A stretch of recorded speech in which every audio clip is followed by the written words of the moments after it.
Congress party ఎన్నికలలో ఏం చెప్పింది? మనకు 26,000 ఇస్తామని చెప్పింది.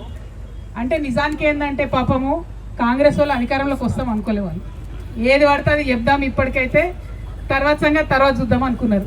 26,000 ఇస్తామన్నారు. నేను గెలిచేది ఉందా, పోయేది ఉందా, అధికారంలోకి వచ్చేది ఉందా, సచ్చేది ఉందా అనుకొని 8,000 ఉన్న జీతం 20,000 చేస్తా, 26,000 చేస్తా అన్నాడు. అనుకోకుండా తప్పిదారాన్ని ఇప్పుడు ముఖ్యమంత్రి అయింది. ఇప్పుడు ఆయనకు పరిస్థితి ఏంటంటే చేసినాయని మర్చిపోయాను. ఎందుకంటే ఇప్పుడు ఆయనకు ఒకటే గుర్తున్నది, ఏమున్నా ఢిల్లీలో సోనియమ్మ తప్పితే ఇంకోటి గుర్తురాదు. ఆయన జై తెలంగాణ అన్నాడు, జై సోనియమ్మ అంటాడు తప్పితే ఇంకోటి అన్నాడు. నేను కోరేది ఒకటే రేవంత్ రెడ్డి గారిని, కాంగ్రెస్ పార్టీని, ఇవాళ సోనియమ్మలు కాదు, ఇంతమంది తెలంగాణ తల్లులు ఇక్కడ వచ్చి హైదరాబాద్ నడిబొడ్డులో ధర్నా చేస్తున్నారు. ఫస్ట్ వీళ్ళని చూడండి. 8,000 ఉన్నటువంటి విఓఐల జీతం 26,000 చేయాల్సిందే. చేసేంత వరకు తెలంగాణ జాగృతి మీ వెంట నడుస్తుందని ఈ సందర్భంగా నేను తెలియజేస్తా ఉన్నా.